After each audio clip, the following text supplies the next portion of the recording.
Welcome into the Sporting News Studios for Eye on MLB, brought to you by Sony's new Xperia Ion smartphone. Tom Vandervoort with our Chief of Correspondence, Bob Haley, looking at the AL West and the pitching staffs. Three top teams in that division: Texas Rangers, Los Angeles Angels, Oakland A's. A's have been on a roll, but let's talk about the staff of the Rangers starting out. Oswalt he missed a start? Well, he's been scratched from tonight's start. He was supposed to go against the Red Sox tonight, so he's scratched. They'll bring in Scott Feldman, which isn't great news for the Rangers. He's like 3-6 and has really struggled for him. So they're starting to feel a little bit of strain there as we get closer to the trade deadline.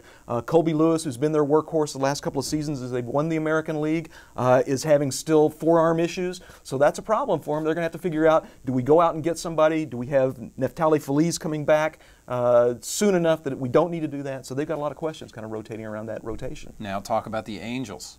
Well, the Angels, they got good news yesterday. Dan Herron came back and threw well for them. They got a win against the Rangers, pulled within 5 games. But, you know, Irvin Santana now put on a 15-out limit. That's an interesting way of putting it, I guess. More of a goal than a limit, That's exactly right. And they don't know what they're going to get with him. So they're sitting with C.J. Wilson, Irvin Santana, Dan Herron, and Jared Weaver. Half of that looks a little iffy right now, so they may be trying to make a move as well. And the A's, 14-2 so far in July.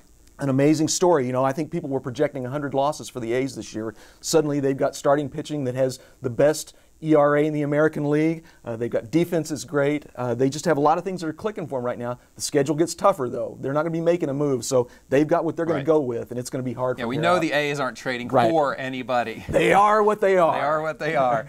If you had to look at the Angels and the Rangers and say one of those teams makes a move for a starting pitcher, which team would it be, and who do you think they'd most likely end up with? Well, it all starts with minor league systems, because general managers now want to get good young talent in exchange for major league talent. And you look at the Angels farm system, not rated very highly going into this season, and that was counting Mike Trout in their farm system. He's already up with the big team, so they don't have a lot of pieces to move with. The Rangers, on the other hand, have one of the deepest farm systems. They've got a lot of pieces they can move for a Cole Hamels, a Zach Greinke if he's healthy, or you know, some of the other frontline pitchers. Dempster probably wouldn't command as much, so maybe he's a guy they make a play for. There you go. All right, for Bob Haley, Tom Vandervoort, and our thanks once again to Sony's new Xperia Ion smartphone. We'll see you next time.